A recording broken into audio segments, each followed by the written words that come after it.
Welcome and good afternoon. I'm Dr. Jamila Taylor, President and CEO of the National WIC Association. NWA is excited to launch our 2023 WIC Technology Landscape Report alongside Nava Public Benefit Corporation. This report is a much anticipated follow-up to our inaugural tech report in 2020, and like its predecessor, it documents progress made and identifies areas for growth within WIC technology.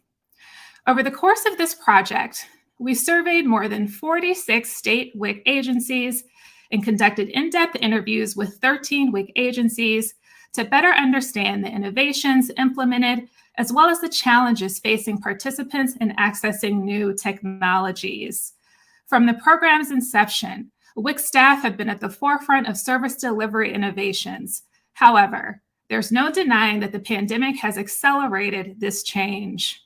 Case in point, since 2020, there have been 12% increases in child participation, historically one of the categories that has had the lowest participation rates. This data denotes a pivot point in progress and sounds the alarm for how we must approach recruitment and retention to ensure that WIC can continue to be innovative and responsive to the growing needs of families. Simply put, a 21st century family requires a more modern WIC. However, we must balance this sea change with equity at the helm and with resources that alleviate challenges faced by participants like digital illiteracy, rural technology deficits, and language barriers. Make no mistake, this is an exciting moment for the program, an inflection point that demonstrates what is possible. Even still, it's incumbent upon us to study the data intently, listen, and learn. Most importantly, we must take the lessons from this report and make our voices heard to ensure that policymakers fund WIC at a level that guarantees success for families. Innovation is a key part of that investment. Today, we'll hear from WIC advocates and experts that will not only walk us through the merits of the quantitative data, but also the value of the qualitative experiences of WIC staff and participants who have been transformed and sometimes challenged by the innovations at play. But first, I want to introduce a true advocate for the WIC program, Representative Suzanne Bonamici. Representative Bonamici is the Congresswoman serving Oregon's 1st Congressional District. She's a longtime champion of the WIC program and the lead Democratic sponsor on the Modern WIC Act. Please join me in welcoming Representative Bonamici. Hello, I'm Congresswoman Suzanne Bonamici from Oregon. I appreciate the opportunity to speak with you about the need to continue investing in modernization of the WIC program. So thank you to the National WIC Association for your leadership in releasing this important report on WIC technology, as well as your ongoing work to support WIC participants across the country. In Congress, I serve as the top Democrat on the Subcommittee on Early Childhood, Elementary and Secondary Education. And the subcommittee examines federal nutrition programs that support young children. That includes the Special Supplemental Nutrition Program for Women, Infants, and Children, or WIC. We all know that WIC is a lifeline for many families. It provides infants and children with the nutritious meals they need to grow and thrive. In the district I represent in Oregon, there are more than 13,000 pregnant and breastfeeding Oregonians, including infants and children, who rely on this program each month for access to tailored nutrition counseling, to healthy food prescriptions, breastfeeding support, and health screenings and referrals. WIC has been especially important in light of the rising rates of infant food insecurity, especially during the pandemic. Through the American Rescue Plan, Congress acted quickly so the program could better respond to the unique challenges of the pandemic and continue preventing hunger. We provided key flexibilities so these programs and services could be delivered remotely to those most in need. And beyond those needed flexibilities, the American Rescue Plan also provided $390 million to further modernize outreach and technology for WIC. And with this funding, the Biden administration is leading innovative technology applications that are increasing participation in and redemption of benefits under WIC. The USDA's cooperative agreement with the Gretchen Swanson Center for Nutrition to test online shopping with WIC benefits will make it easier for WIC participants to use the program and improve food security. USDA is also working to reduce the administrative burden of accessing WIC and to improve the ability of state agencies to reach everyone who needs the essential support that WIC offers. So it's common sense to leverage technology to make applying for the program, scheduling appointments, receiving nutrition services, and interacting with WIC agencies easier. In addition to streamlining and modernizing WIC, the American Rescue Plan also strengthened WIC benefits to help families afford fruit and vegetables. House Democrats also preserved the increase for the cash value benefit in our most recent funding legislation. And as well, we provided $6 billion in discretionary funding to bolster the WIC program nationally. Despite our recent investments, there are still too many people participating in WIC or who could be benefiting from WIC, those who face obstacles that prevent them from using the full range of WIC services. We must invest in this updated technology to eliminate these barriers that still prevent families from accessing these life-saving benefits. So I recently introduced the bipartisan Modern WIC Act with my colleague, Congressman Brian Fitzpatrick, to implement what we learned during the pandemic. This bill makes common sense technology updates. It allows WIC to better meet the needs of families today and make its benefits more accessible. It should be easy to reload a WIC EBT card. It should be easy with advances in telehealth to get certified for WIC participation. And the modern WIC Act will allow this remote certification and renewal of WIC benefits to maintain and increase participation in WIC. Our bill dedicates $60 billion in funding for WIC offices around the country to upgrade their technology and also, importantly, streamline their programs. So Congressman Fitzpatrick and I will do all we can to build support for the bill and get it across the finish line. But we need your help and your advocacy to make members of Congress understand why this legislation is so important. So again, thank you to the National WIC Association for your work on this report. We must leave no child or parent behind in our work to end hunger. Our work remains unfinished until every child, infant, and family has access to the basic nutrition they need for a strong start in life. And I remain committed to making that goal a reality. Thank you so much.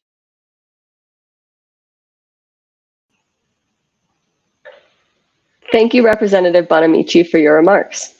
My name is Lauren Peterson. I use she, her pronouns, and I'm excited to talk with you today about our most recent WIC Technology Landscape Report, focused on enrollment and certification technology.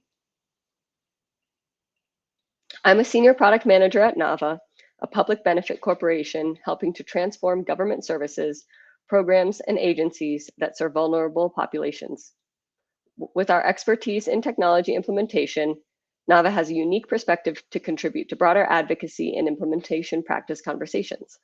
And over the past few years, NAVA has conducted research into the Special Supplemental Nutrition Program for Women, Infants, and Children, or WIC, including the research that powered this report.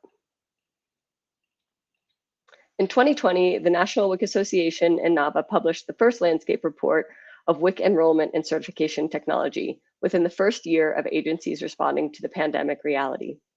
The goals of the assessment were to catalog online tools used by state WIC agencies to support certification, understand and assess opportunities and challenges these tools introduce, and to make recommendations to support increasing the ability of WIC to innovate.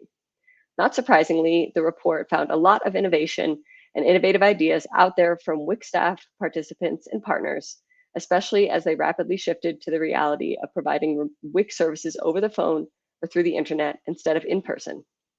But there were some real barriers to achieving the visions that state and local programs have for addressing participant needs in technology, with technology. The 2023 report interviewed state agencies after nearly 3 years into the pandemic emergency and the uncertainty of whether the hybrid model of supporting WIC participants remotely as well as in person would continue. Our goals with this report were to understand progress made on the recommendations since the last report, highlight examples and lessons learned that are working well for agencies, and share new and relevant recommendations for WIC technology modernization. So today, after sharing some broader context about the research and its methods, I'll review progress made on the recommendations shared in the previous report and dive into additional findings gleaned from this report's research. As Dr. Taylor mentioned, the research leveraged multiple research methods, including a quantitative survey with 46 out of 89 state WIC agencies responding. I was also lucky to have in-depth interviews with 13 WIC agencies, learning directly from WIC staff to dig deeper into technology learnings and reflections. We also referenced and updated desk research on the most common participant-facing technology tools from the first report.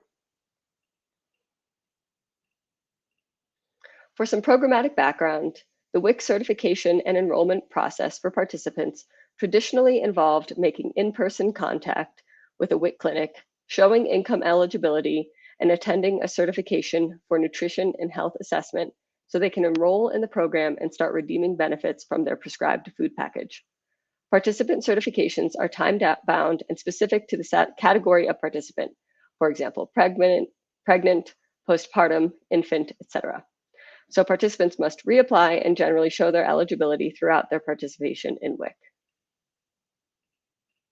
In the report, we defined WIC enrollment and certification technology as technology that WIC applicants and participants interact with in order to enroll in WIC benefits, spanning from applications for benefits and sharing information with WIC agencies through document upload, to communicating with WIC and coordinating appointments for benefits and education.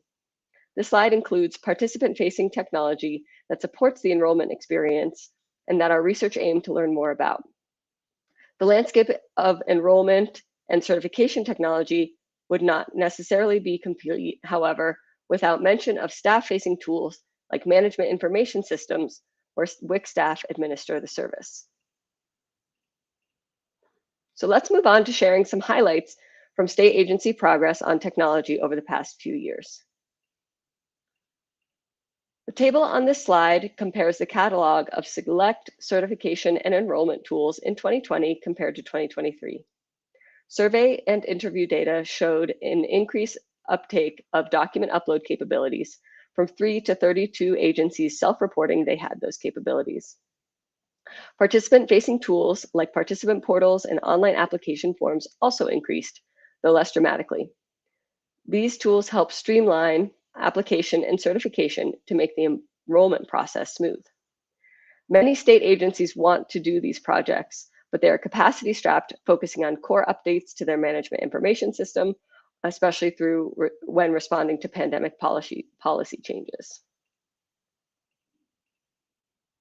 Progress has also been made in giving participants user-centered choices for how they can participate in WIC and leveraging promising practices like user-centered design and modular development. Human-centered design is a methodology for building products and designing services that incorporates feedback from the people for whom you are designing throughout that design process. Its core principles are to build an explicit understanding of users, involve them throughout the development process, test and iterate frequently, and address the whole user experience of a product or service. 15 state agencies reported conducting user research with participants, and 8 agencies reported usability testing with participants. A higher number of state agencies reported conducting user research and testing with staff, 28 and 25 agencies respectively. We've also seen some strengthening of the community of practice around technology with the WIC Technology Resource Group and NWA conferences. Despite this promising progress, the report recommends these techniques be supported and leveraged across more state agencies to promote more equitable technology access. Over the past few years, technology helped enable WIC agencies shift to remote services. The report documented perceived participant benefits from the agency perspective, with 80% of staff surveyed reporting increased participant satisfaction as a result of providing remote services, and over 60% of staff surveyed perceiving increased retention. As you can see, progress has been made since the 2020 report, which contained several recommendations. The 2023 report highlights that funding models for WIC technology projects remain a barrier for many states to pursue and implement technology projects. Many state agencies, especially self-described small states, continue to experience barriers to developing state-specific functionality, including competing technology priorities, lack of capacity to respond to grants, or funding constraints.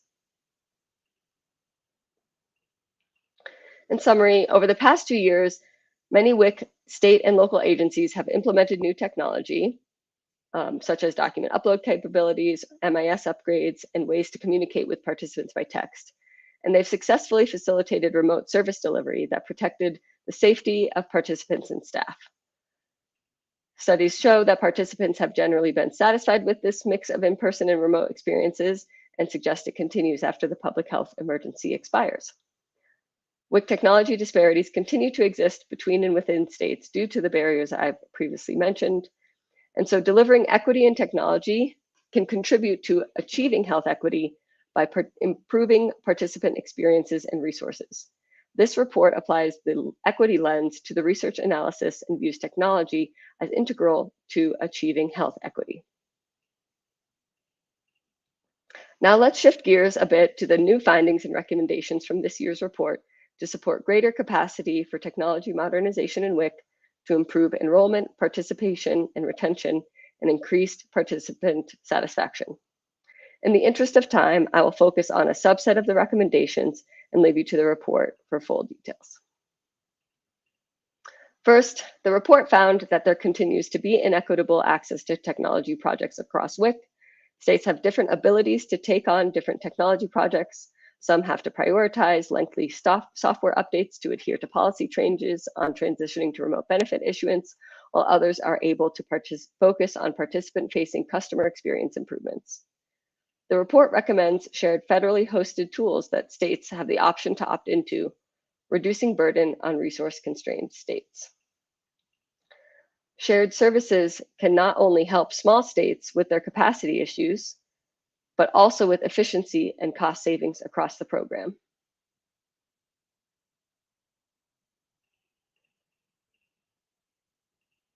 The report also found that while telephone calls were more common for remote visits and appointments, agencies are interested in video and telehealth service delivery. State agencies cited barriers to telehealth and video conferencing to be poor internet access, lack of video conferencing tools, and lack of WIC staff capacity. To address those barriers, the report recommends technical user experience and operational assistance for telehealth technology projects to increase the level of innovation across all levels of capacity. And significantly, it recommends leveraging opportunities to improve internet access, supporting both WIC agencies and participants in the journey to advance technological solutions that strengthen the program. Another finding from the report was that WIC agencies want to continue offering flexible experiences for participants, but struggled with health data collection during the pandemic. Physical presence waivers not only enabled remote enrollment and re-enrollment, but also approved the deferral of certain anthropometric, i.e. height, length, and weight measurements, and blood work requirements used to determine nutritional risk. WIC is still a public health program, and the majority of WIC agencies interviewed showed that it was a challenge to collect anthropometric and nutrition data during the pandemic.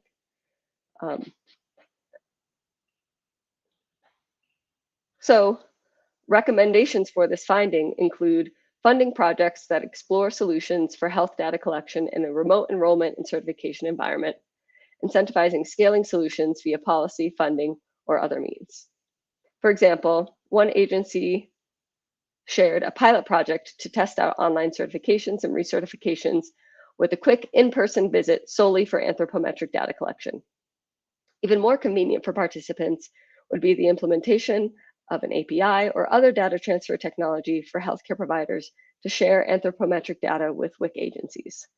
This would allow agencies a viable alternative to accomplish the health monitoring aspect of the program and reduce in-person appointments for WIC participants, and ultimately help improve the participant experience of the program and impact retention. This recommendation is in line with USDA's recent announcement of a new round of waivers to be rolled out this summer that allow for remote certification and recertification of participants while establishing a 60-day window for the collection of anthropometric data, and in line with the Modern WIC Act, which would allow for nutrition risk assessments and health screenings to be deferred for 90 days after a remote recertification. State agencies have worked hard to overcome many barriers to technology projects, but still need support. Support can come from a variety of ways and have been alluded to in the previous recommendations, such as building shared federally hosted tools that states have the option to opt into, providing direct funding to state agencies for technology projects, providing expertise and capacity to state and local agencies through establishing product management practices at the federal and state levels, and maintaining a resource of MIS and other technology projects, vendors, and functionality and integration capabilities, and other factors to help WIC state agencies make technology decisions. WIC state agencies have expressed the desire for technical assistance, capacity, and support as the amount of technology required to administer WIC services increases.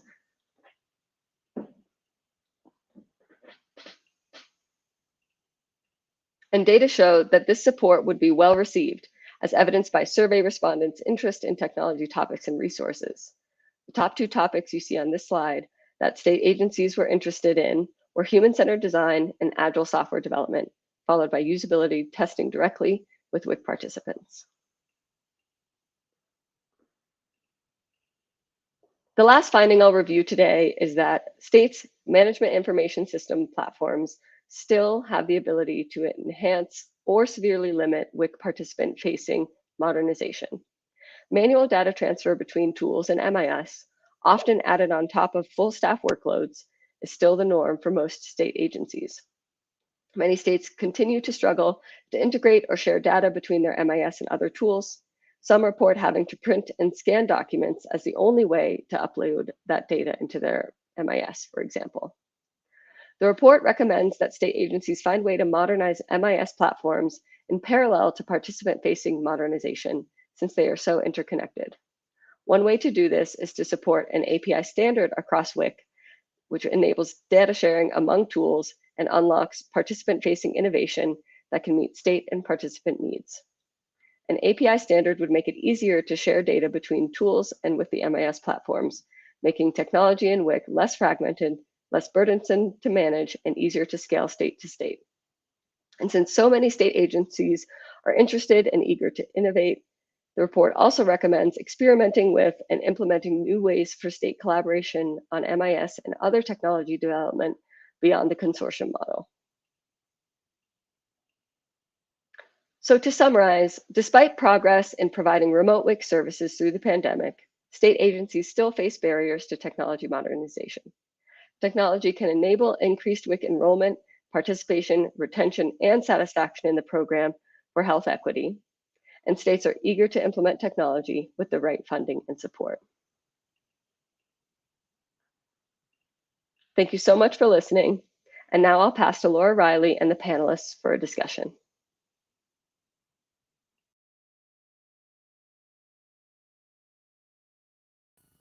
Oh, great. Wonderful.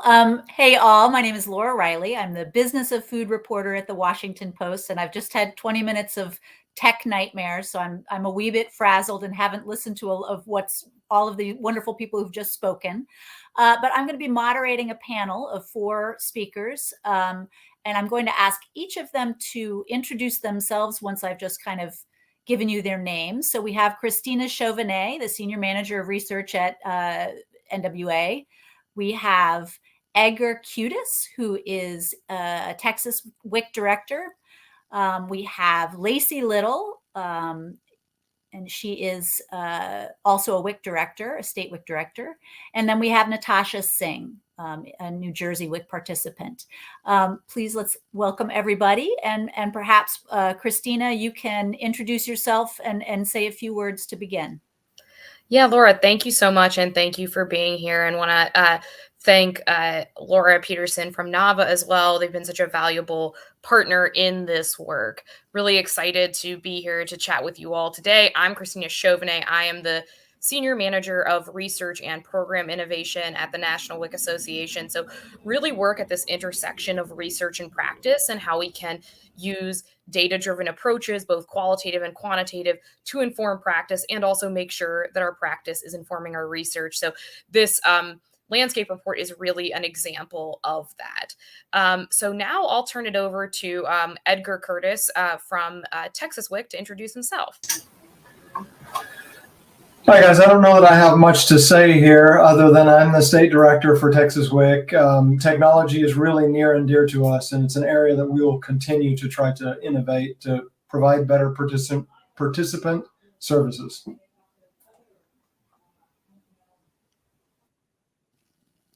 Wonderful. Let's go to Lacey now. Hi, everybody. I'm Lacey Little. I am the state WIC director in Montana. And just like Edgar, Montana has been really focusing on our technology to our participants and hopefully to increase our participation through all our activities. Wonderful. And Natasha, we'd love to hear a little bit from you. Hi, I'm Natasha Singh. I'm a WIC participant from New Jersey. Thank you for having me here, and I'm super excited to have technology implemented on WIC. Thank you.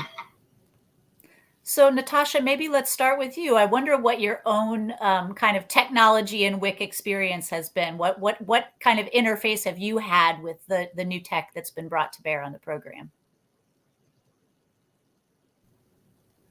During the pandemic, we had a lot to worry about. Everybody was worrying. And being a new mom in the midst of the pandemic, knowing that WIC had introduced a little bit of technology in my state, which is via telephone, that was kind of a relief knowing that you didn't have something added to worry about with the pandemic. You know, you had an option. So Great.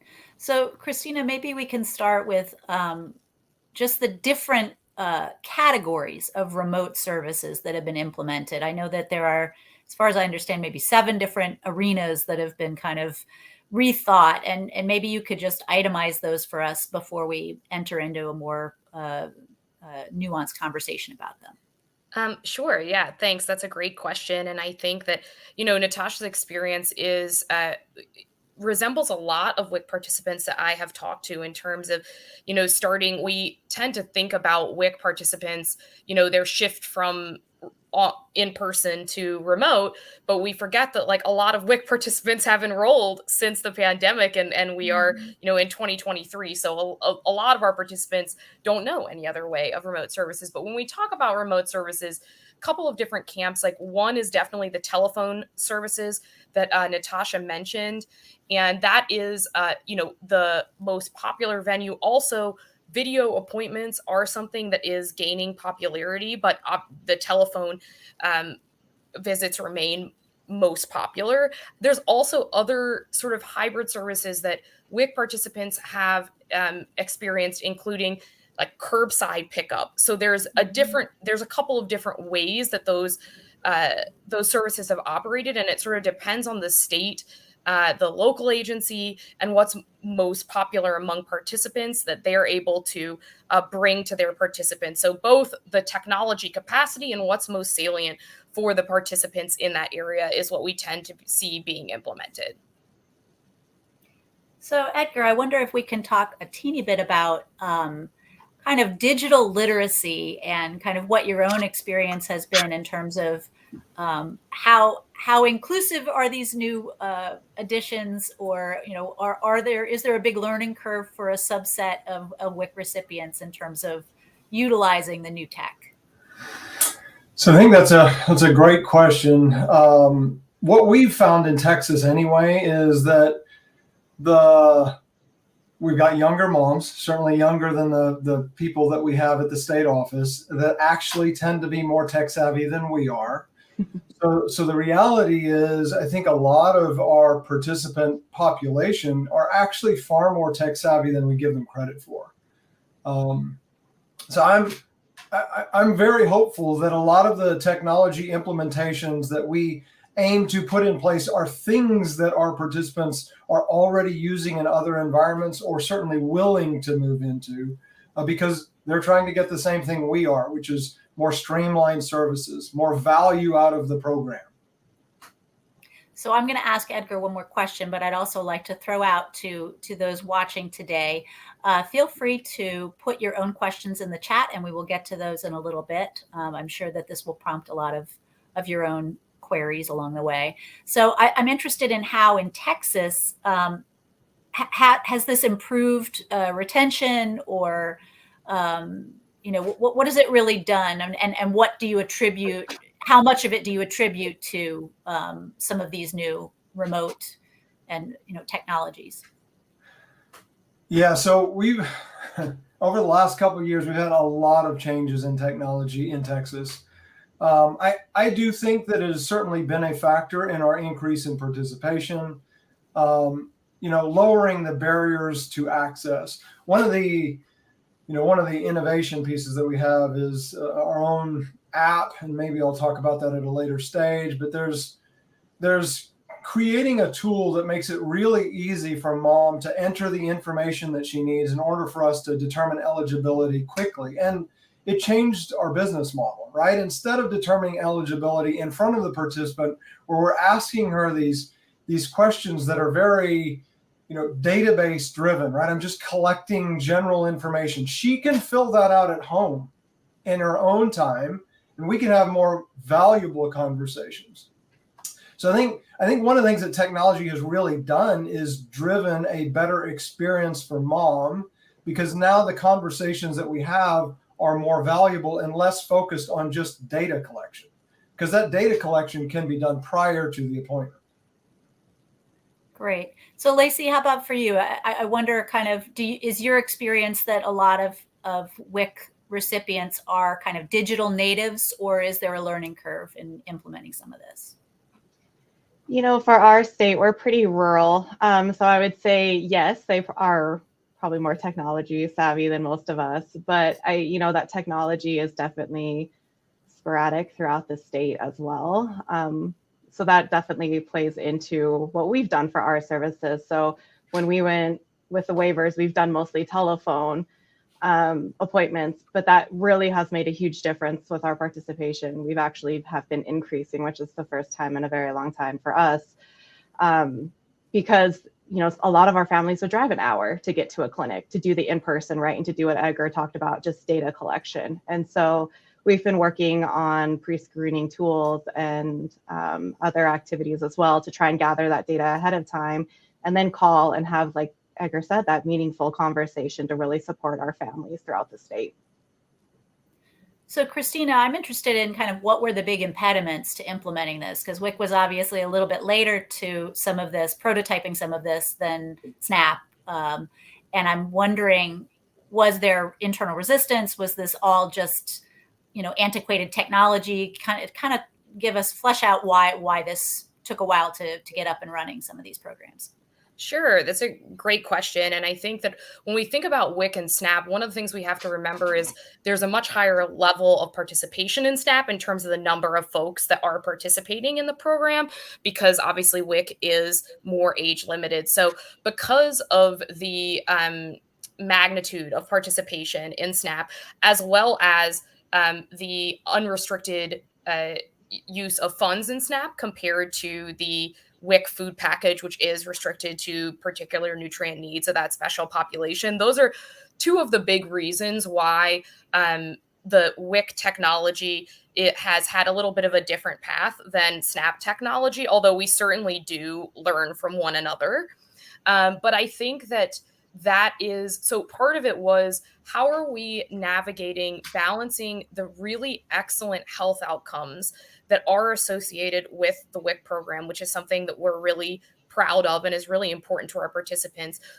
And that comes from, a lot of that comes from the support that the staff give. I mean, I really appreciate the value that the frontline staff bring to the program, and how are we balancing that with meeting the participant where they are. And so those kind of things, those are all the landscape that was happening before the pandemic, because I do want to be clear that even before the pandemic, some of these innovations were happening, but the pandemic really accelerated the level of those innovations out of necessity. And so it really presented us with this option to see, for example, in Montana, having those remote services, wow, this really increased participation for the first time in a long time. Okay, how can we continue to take what's good about what's been happening during the pandemic of remote services, and also maintain the really high quality of services that we provide our participants.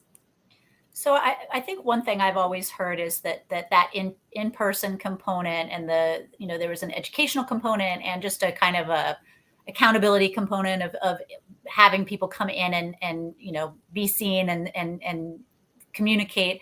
Are there ways in which what's lost by moving into a more digital world? So again, I think that's a really good question. I think that's a question that people in various settings are thinking about, not just in WIC, right? That's a conversation folks are having about workplaces and hybrid workplaces and what is that balance. And I think that WIC is in a similar position. I mean, I think it really varies from participant to participant. What way do they learn best? What way do they communicate best? So for example, in our 2021 multi-state participant satisfaction survey, we surveyed over 26,000 participants. We found about half of those participants wanted to continue to receive WIC services entirely remotely. The other half wanted to come back in person. So it's kind of about meeting those folks where they are, and also figuring out how we can get some of that really salient technology around, for example, nutrition education, lactation support to our participants so that they can really receive services in the way that works best for them. So Natasha, I'd love to hear from you in terms of what kinds of things did you learn when you first went in, and what was the support, the personal support that you got in person when you first went to WIC and signed up?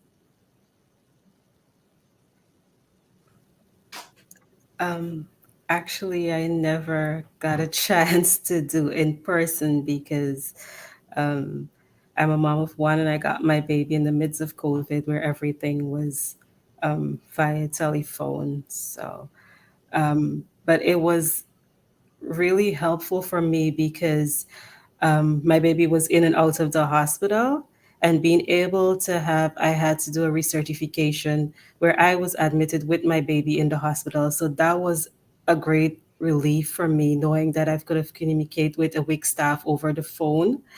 And even the lactation officer did reach out to me and, give me a lot of advice via phone. And it was comfortable for me because I was in a state where I was worrying about everything. A sick child, am I going to be able to get my benefit and all of that? So, as I said, I didn't get the in-person experience, but it was a warm and welcoming experience over the phone. So. Well, Natasha, I'm so sorry to hear. I hope your baby and you are thriving now. So are you saying that you mostly you had a telephone communication, or was there texting, or what were the kind of different mechanisms that you used? Okay, so it was, the application process was done via mail, where I first received a call and the forms were sent to me via mail. My documents were sent back via mail to the office. And then it was phone calls and text messages too. Great. So I know that there's an idea that some of the application and the kind of pay stub stuff, all of that could be expedited digitally. And I'm wondering, Edgar, for you, what pieces of that have been moved online, or how frequently do people have to physically come in with documentation to your office? Great question. So we're trying to get rid of all of it to where all of it can be digital right now. So I'm going to go ahead and talk a little bit about the participant portal. Right. So we have a portal where our participants can upload all of their documentation. So that's anything about eligibility. They can upload documentations for eligibility. They can reschedule the appointment, right? Like at 2:00 in the morning, you just finished breastfeeding. You've decided, hey, I'm not going to make that appointment tomorrow, but I do need to reschedule it. Is the clinic open? Probably not. But you know what? I can go ahead and change my schedule. So there's so many valuable features in having an app or a portal or something like that your participant can use to access these functions or features that they in the past have had to do either on the phone or in person, right? So being able to get rid of the documents. So I can just use my phone, take a picture of the documents. That can be done before I even have the appointment. We don't even have to talk about eligibility because that's going to be determined before I even show up. And then we can have, again, more robust and meaningful conversation with those participants. So technology has made a very big difference in Texas, and we are trying to remove every barrier that required physical presence. Not that we don't like physical presence. There's value in it, right? You mentioned about what are the losses. There's definitely some losses, but there are also gains, right? So yes, you don't have those cues that you get in body language when you're talking to the other person. You get a little bit of that if you're using a video call as opposed to a phone call. You lose some of those things, but at the same time, mom is probably more relaxed and actually may have more of a conversation with you if she's in her native environment. If she's at home and her kids are safe and they can play and she can have a good, robust conversation with you about nutrition, she may actually have a more valuable experience in this telehealth type of environment. I probably went on and on a bit, so I'm going to pass it back. No, that was great. Edgar, And go ahead, Christina. Oh, I was just going to add one thing just to link Natasha and Edgar's comments.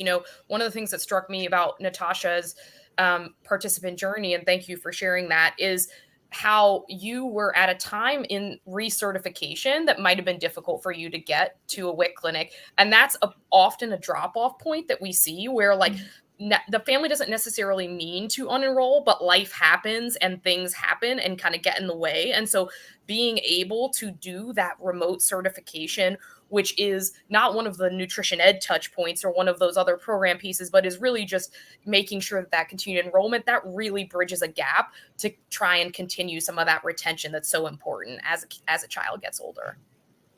So Christina, I can imagine people who might be leery of this for two major reasons. One is privacy. And so I guess I'm interested in hearing about how people's data is protected, whether that's income or immigration status or all the things that people are concerned about. So how is data protected?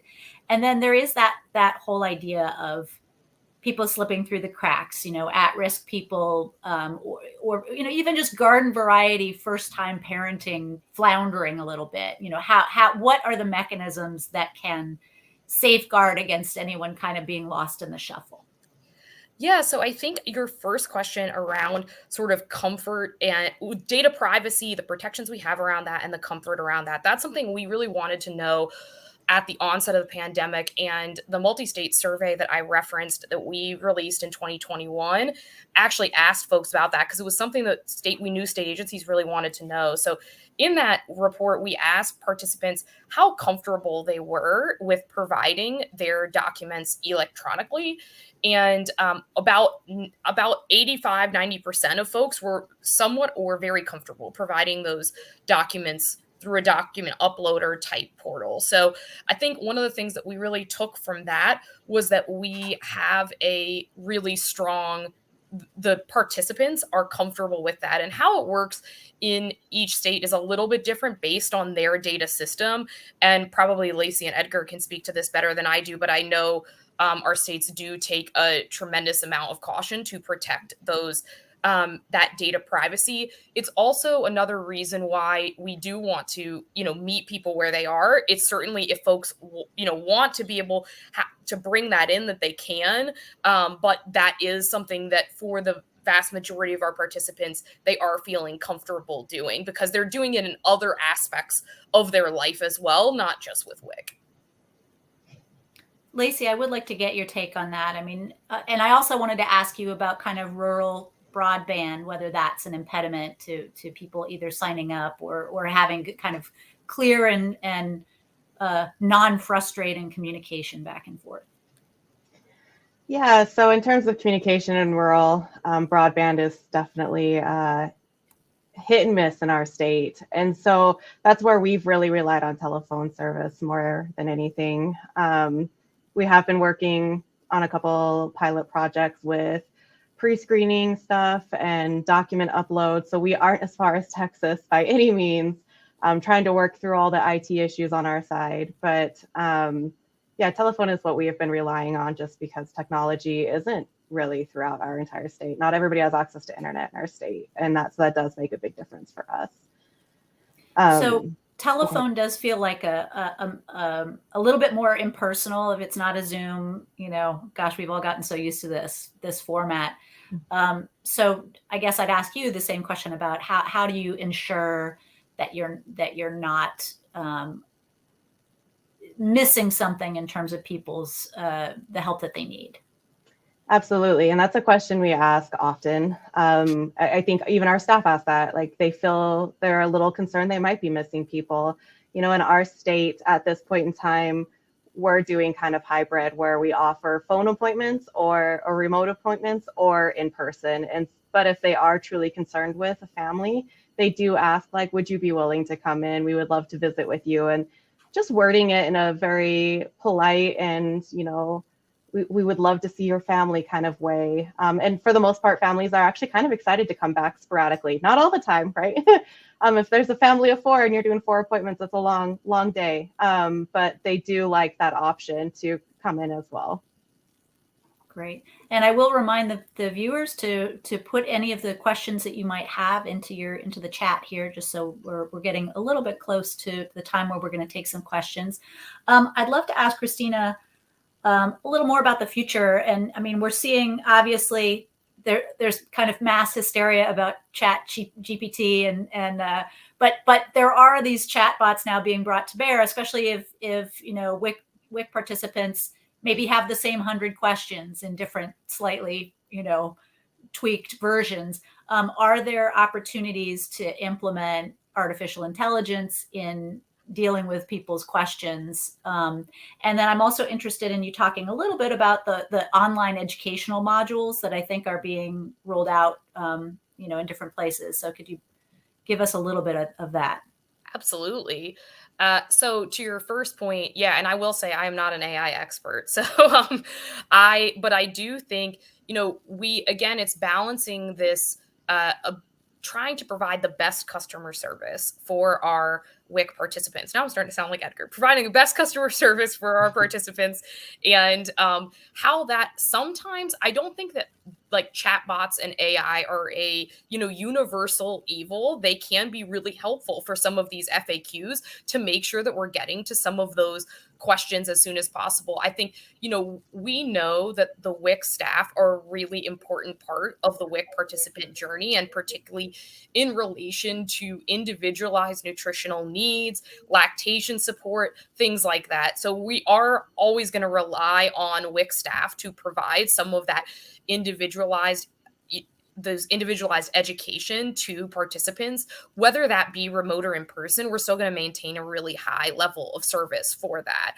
And I know that there is some variety across states in terms of how much they've taken advantage of things like chatbots, but that can be really helpful at this critical juncture that we're discussing of enrollment and certification, to just kind of, again, use the WIC staff and participants' time as smartly as we can to make sure that we are focusing the time that we have together on the nutrition education needs and other needs that the participant has. Great. So I want to ask you a question that is utterly self-serving. So I know that some of the FNS money that came at the end of 2022 was earmarked for data collection and data analysis, and perhaps even consumer or public-facing information about WIC participation. What does that look like, and how is data collected, and what's the vision for that, and what's the objective?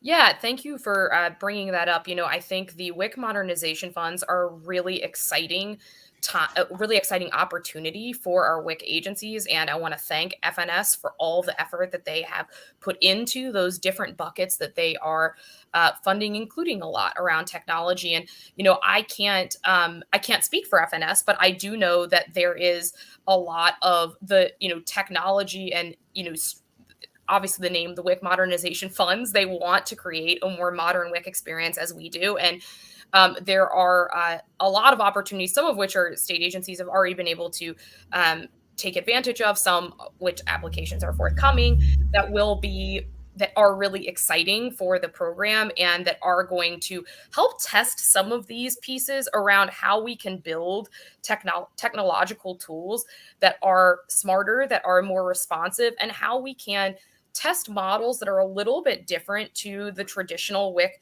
technological models of, for example, consortiums, so that if state agencies that are that have alternative models that they want to work together, they can test those, explore those to figure out how we can best share resources across state agencies. I think that's a really pivotal thing to kind of be able to use the innovations that have happened in WIC as a springboard so that as many agencies can share resources as possible. Great. So speaking of sharing resources, we haven't really talked about kind of dual eligibility or even kind of the idea moving forward if there were kind of digital information capture that could be shared with SNAP or could actually precede a kid into a pre-K program or, a school nutrition, environment. Like, is there data shared across the different food assistance programs? And is there kind of a similar application process? For the school nutrition programs, there isn't. There are more shared application processes within those school nutrition programs. For WIC, obviously, it's a bit different because they are earlier in age, and so there's some nascent work happening around sharing data with WIC and SNAP. And I think that's really an area that is going to grow over the coming years. And I'm excited for the work that our member agencies are doing around that. So, for example, sharing data across SNAP and WIC because to share potentially eligible WIC participants that are already participating in SNAP. So I think that's going to be an avenue that is really promising and that we're going to see more of coming in the next few years. Great. And we're getting close to the end, but I would like to ask everybody participating kind of what their WIC wish list is. And Natasha, I guess if you were, queen for a day and could design a program that served you, what would you like to see different or enhanced about the service that you received and that you would wish for other people? Overall, well, we're in 2023 and technology is updating every day. It's advancing, and being able to, have that comfort, like Tim said, with Texas, I'm kind of feeling a little bit of jealous. So being able to have that application scheduling and being able to have like your own portal where you can manage your benefit and upload your documents, making it much easier. As you said, you're comfortable in your own space when you have to deal with toddlers and do stuff at the same time. So being able to have that would be great. Great. Lacey, how about you? WIC is the population we serve is changing, and we really need to keep up with the times. So for me, I see all these really cool tools being created by states, but because of our staffing limits, we have a very hard time adapting anything or being able to get into these projects. And so for me, I would love to see some kind of API standard so that we could use the tools that are already being developed and implement them in our state. Why recreate the wheel if we don't have to? So that would be my ultimate wish list. Great. So Edgar, for you, it's Christmas Day. What do you want under the tree?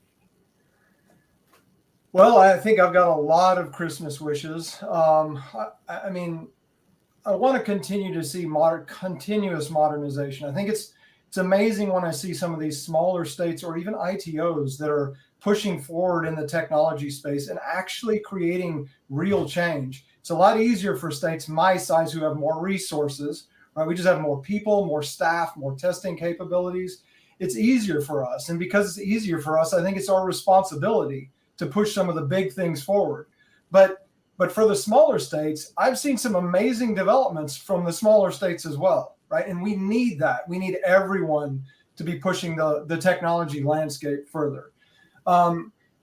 one technology piece that I would like to take advantage of in the nearish future is to use technology and I don't know whether it's machine learning or AI, but to actually inform the conversations that you're having. So you got an operator who's having a conversation about breastfeeding, and the computer is listening on the back end and suggesting, well, it sounds like, they may need some images of latch. Here's some examples that you can provide to the participant. Oh, they're asking about this policy. Here's the link to the policy. Why don't you provide them that, right? So utilizing technology to provide a more robust experience for our participants, I think, has a lot of value. And, the biggest piece for me, if there's a Christmas wish that I want, and it's for everyone to understand the real value of the WIC program. And we know that tech really is super important for safety and health. So I'm not just talking about tech for tech's purpose. Tech is what allows us to get benefits to participants when sometimes it isn't, there's no easier way to do it, right? It helps us to lower that barrier to determine eligibility. And sometimes that's the missing component, because we know that delays in getting benefits can have profound effects on health, right? If we can get those benefits to that child this week, it may impact not only their cognitive functioning for this month, but their trajectory for life. Right? Those are the things we've got to impact, right? We need to use tech to get us there. It's a tool to an end. It's not the solution, but it's a tool to an end. All right. Wonderful. That's all I got. And that's great. So, and Christina, how about you? What are the things that you're really keeping your fingers crossed for in terms of, WIC moving forward? Well, I agree with everything that the other panelists have said. And, my position at the National WIC Association is really to take all of these, feedback that we're getting from folks that are working in the field, from WIC participants, and kind of see where the field's at. I think the API standard is certainly one. We talk about that in the report, so would encourage folks to go visit there. One thing I'd add that we haven't talked as much about yet is an integrated benefits application that kind of gets to what you were asking at earlier about sharing data across. So there's only a handful of states that have a application that you can apply for things like WIC and SNAP and sometimes even Medicaid all together. States like Colorado and New Mexico are leading the way in some of that data sharing, and would really like to see that be able to be shared across. And one of the things, to Lacey's point, that creating some of these more shared federal tools, these API standards, will allow some of the smaller states that maybe don't have the capacity to build that themselves to build off of what other states are doing. Great. And now I'd like to go to the questions. The first question is from Jose. Even though the younger participants seem to be more tech savvy, does this mean that their anthro data is being collected at a higher rate than less tech savvy participants? So I guess, Christine, I'll ask you that. Oh, I was going to kick that to Edgar and Lacey. I feel like they might have a better sense on that. Edgar, what do you say? So I wouldn't say it's getting collected at a higher rate. So when we're talking about anthro data, you're talking about that height, weight, hematocrit. If we have better linkages, like Christina was talking about earlier, APIs to connect to medical providers, we could get height and weight. And in some cases, they're going to have hematocrit or hemoglobin or whatever it is they're measuring there. So it has potential to have a greater effect in that population. Lacey, do you have anything to add to that? We've kind of done anthropometrics from doctors' offices. We've allowed that for a long time in our state. So I don't think I can say it's less or the same. I don't have any specific data related to that. I think if we had the tools out there to make it so it's easier to get the information from doctors' offices, that would be fantastic. But I don't think I could say one way or the other. Okay. This next question, I think I'll pose to Christina. It is from Christine, so that's appropriate. What is the roadmap and barriers for developing an API standard for WIC? Has a platform similar to AIMS for electronic case reporting been considered for WIC obtaining anthropometrics from providers? Yeah, so I think this is such a great question. I'm going to invite Lacey to build on what I say as well, because I know that our partners at NAVA have worked with Montana on this issue. I think, from what I think there's basically three different buckets. One is understanding the data and defining that functionality. The second part is building and testing that functionality to make sure it is working, prototyping it, making sure that it's working as you want, and then also just implement the implementation and maintenance of that. So those are the three big buckets. Um, the I know that there's some resources on NAVA's website that are related to this on the work that they did with Montana, but I think that really trying to focus it on an iterative process to building an API standard is really important, and it's going to require a lot of collaboration from the national level, but also from states. Great. I'm looking for a next question here. Next question is from Patricia. Is there consideration for incorporating into federal level expectations for WIC programs, like using experience management surveying tools to assess participant satisfaction with WIC, along with their service journey at key milestones, i.e. when a child turns 1? Maybe I'll ask Edgar that. So I'm a huge believer in collecting that participant experience data. We do it after every visit to a clinic, right? So every participant gets the opportunity to give us direct feedback on what their appointment was like. Whether or not the federal government will mandate something like that, I don't know that I really can't weigh in on that, or whether or not it should be, I don't want to weigh in on that either, because I think that has to do with resources. I think every state would utilize the information if given the opportunity to collect it. But there is a lot of value in collecting that participant data, because it's the only way you get the true impression of what the participant is experiencing. So Natasha, in your experience, were you asked about what you'd been through and how WIC served your needs along the way? Yes.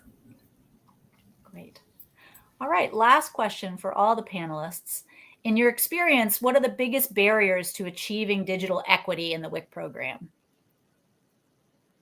So maybe Lacey, would you like to start with that? For our state, I think there's several big barriers. For us, capacity.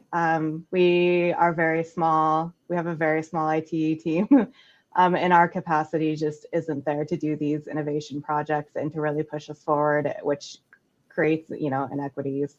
So I think that would probably be our biggest issue right now. And, technology isn't everywhere in our state. And so being rural, we really have to think through a lot of barriers before we can truly roll anything out for the whole state. Great. Edgar, how about in Texas? I think our responsibility as a larger state with more resources is to share what we can develop. So I think if we're talking about digital equity, it's about finding ways to share whatever it is we can learn or discover with other states who can also benefit from that information and or technology. And maybe that ties back a little bit more to Christina's discussion about APIs, right? Anything that we can do if we're building some modular widget that solves a problem, to have another state that can hook into that same widget is really helpful. So Natasha, I guess I'd ask that question to you. Is there anything that your experience would have been lessened by, in having a more digital forward approach to all of this? Is there anything you would have lost out on as a new mom?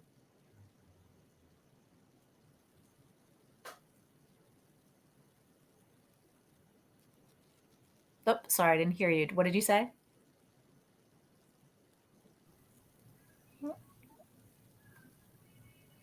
I really don't think that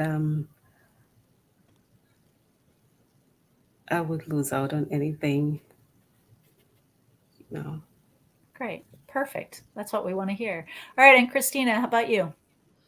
I think that when I think about digital equity, I think about it at two levels. One is at the state agency level, which Lacey and Edgar talked about a lot around sort of the capacity that different states have and ensuring that we are providing the resources and support to share these innovations across states. And so, for example, like Natasha was saying, like, oh, I really want as one of the features that Edgar was talking about in Texas, and being able to try and share those innovations as much as we can. So that's the structural level. And I think we also want to think about when I think about the individual level, of course, I agree with Lacey around the internet access, and NWA supports universal broadband access. I think that's a really important piece to bridging this digital equity gap, because ultimately we have to ensure that our participants are able to take advantage of the tools that we put out there, because you can have the most innovative tool in the world, and if your participants can't access it,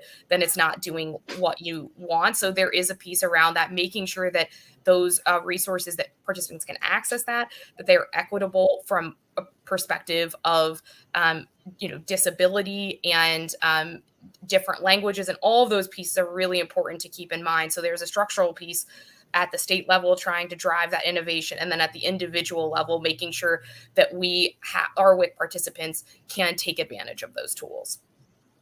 Wonderful. Well, I'd like to thank all of the panelists for being here today, and this was a wonderful discussion, and I'd like to turn it back over to Christina to close us out.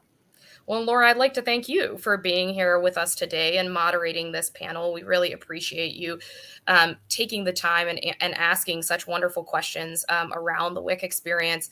I want to thank all our panelists, everybody for tuning in.